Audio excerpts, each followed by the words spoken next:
باری تعالیٰ قرآن پاک میں ارشاد فرماتا ہے، یا ایھا الذین آمنوا، اے ایمان والو، یعنی کہ نعمت خاصہ کا بیان ہونے چلا ہے، بڑے انعام کی بات ہونے چلی۔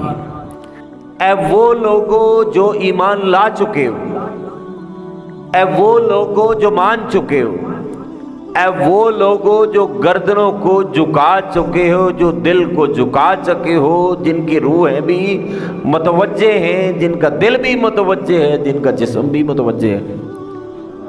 رب مخاطب ان لوگوں کو کر رہا ہے، یا ایھا الذین آمنوا، اے ایمان والو، کتب علیکم الصیام، تم پر روزے فرض کر دیے گئے۔ اٹ از obligatory،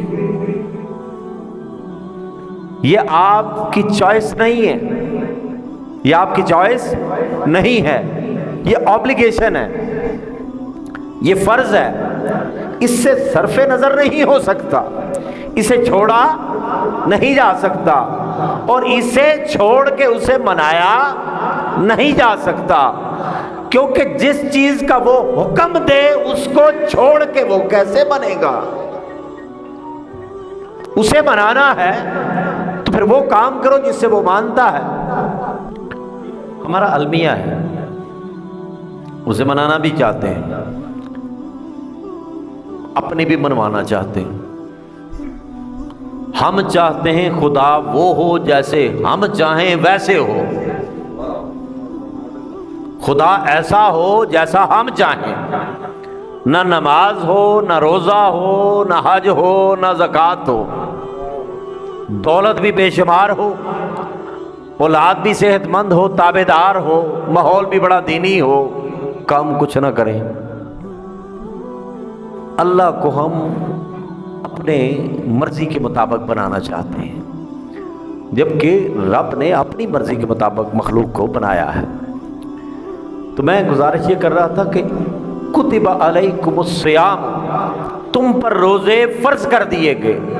اب ایک چیز حکم ہے، بھئی یہ کرنی ہے،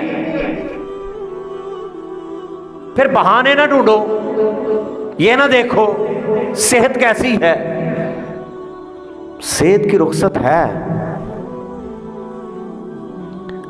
اب یہ مسئلہ مولوی صاحب نے بتایا آپ کو مسجد میں،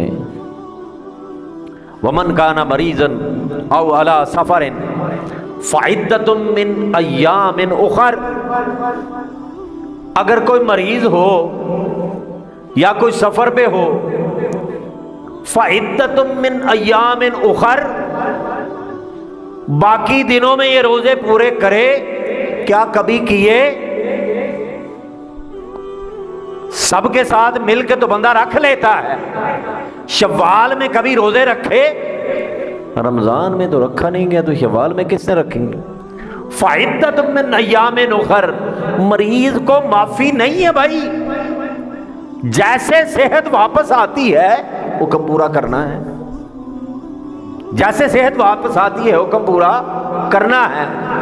اور دیکھیں ایک المیہ ہے کہ نعمتوں کا مہینہ ہے، کرم کا مہینہ ہے، لیکن اس کے باوجود اب اگر دل آپ کا نرم نہ ہو بھی روزے نہیں رکھے جاتے، تو اس کا مطلب ہے کہ ایمان ابھی داخل نہیں ہوا آپ کے اندر۔ سوچنے والی بات ہے، ربا تو روزے کانوں بھیجے، مخلوق نو بھکھیا مارنا سی؟ کیا اللہ کے پاس کمی ہے رزق کی؟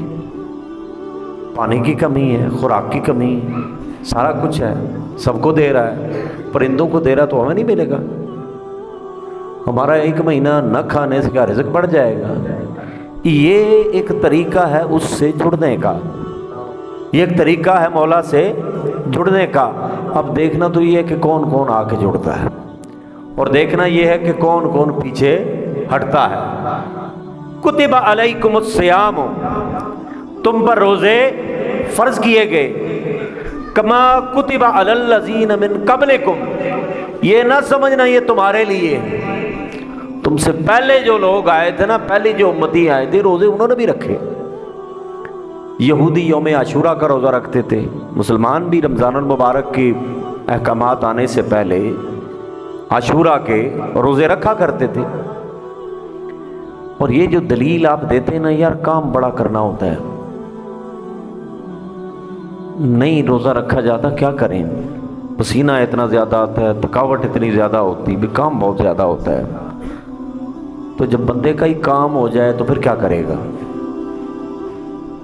جب آپ کا ہی کام تمام ہو گیا، میں کماتا ہوں بچے کھاتے ہیں، میں دیہڑی لگاتا ہوں بچے کھاتے ہیں، نہیں دیہڑی لگاؤں گا تو بھوکے مر جائیں گے، تو خدا سمجھ بیٹھا ہے اپنے آپ کو؟ تو پالتا ہے بچوں کو، تو کماتا ہے تو بچے کھاتے ہیں، تو کیا پتا بچوں کی وجہ سے رب تجھے رزق دے رہا ہے، بچوں کی وجہ سے تیرے اوپر کرم ہے، تو کمائے گا وہ کھائیں گے۔ اب دیکھیں یہ چیز اپنی ذات سے نکال دیں کہ بھئی میرے پاس وقت نہیں ہوتا، چونکہ میرا کام بڑا سخت ہے، میں روزے، بات یہ ہے کہ کیا صحابہ اکرام نے کام نہیں کیے؟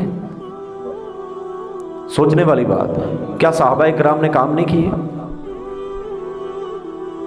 کیا تابعین، تبع تابعین، اہل بیت اطہار، کیا انہوں نے کام نہیں کیے؟ وہ بھی کام کرتے تھے، انہوں نے کام کیے، کو کپڑے کا کاروبار کر رہا ہے، کو کسی چیز کا، کو کسی چیز کا، اس کے ساتھ نماز بھی ہے، روزہ بھی ہے، حج بھی ہے، زکوٰۃ بھی ہے، جہاد بھی ہے، سارا کچھ ہے۔ ترجیحات ہیں اپنی اپنی۔ ہماری ترجیح یہ ہے کہ بس ہم نے جب رمضان آنا ہے تو ہمارے ملک میں جو ہی رمضان آتا ہے چیزوں کے ریٹ اوپر، دیہڑی لا لو، روزے آ گئے ہیں دیہڑی لگا لو۔ یہ دیہڑی کیا لگائیں گے آپ؟ 10 روپے کی چیز 100 روپے میں بیچ کے آپ پھر کہیں کہ میں جماعت کے ساتھ نماز پڑھوں ذرا توڑ کے، کم تول کے پھر بھی مسجد کی طرف دوڑنا، سود کھا کے پھر بھی مسجد کی طرف دوڑنا، ہمسائے کو تنگ کر کے پھر بھی مسجد کی طرف دوڑنا، اوپر امامہ بھی سجا لیا ہوا ہے، نیچے داڑھی شریف بھی رکھی ہوئے، ہاتھ میں تسبیح بھی ہے، واہ جی واہ کیا بات ہے، افطاریاں بھی کروائی جا رہی ہیں۔ تو اس نقطہ نظر کو تھوڑا سا تبدیل کرنا ہوگا۔ میں بات کر رہا تھا کہ یا ایھا الذین آمنوا کتب علیکم الصیام کما کتب علی الذین من قبلکم لعلکم تتقون، اے ایمان والو تم پر روزے فرض کر دیے گئے جیسا کہ تم سے پہلے قوموں پر فرض کیے گئے، لعلکم تتقون تاکہ تم متقی ہو جاؤ، متقی ہوگے اس کا قرب ملے گا۔ اور تقوی کے لیے ضرورت کس کس چیز کی ہے؟ تقوی کے لیے طہارت کی ضرورت ہے، طہارت ظاہری بھی ہو، طہارت باطنی بھی ہو۔ ظاہری طہارت تو وضو سے مل گئی، ظاہری طہارت وضو سے مل گئی، لیکن اس کی نظر تو ظاہر سے زیادہ باطن پہ ہے۔ تو جس برتن میں اس نے اپنا نور ڈالنا ہے، جس برتن میں اس کا کرم ہونا ہے، جب وہ برتن ہی گدلا ہو، جب ادھر ہی بت ہو، ادھر ہی شرک ہو۔ اب شرک کیوں بہت بڑا ظلم ہے؟ وہ جسے چاہے، وہ کسی اور کو چاہے، یہ تو ہم دنیا دار بھی نہیں مانتے۔ تو جب محبت کے دعوے رب سے ہوں، دل میں رب نہ ہو، کوئی اور ہو، نام لیوا اس کا ہو، دل میں کوئی اور بسا ہو، تو پھر تو اس لیے ان الشرک لظلم عظیم، تو یہی اسی لیے تو بڑا ظلم ہے۔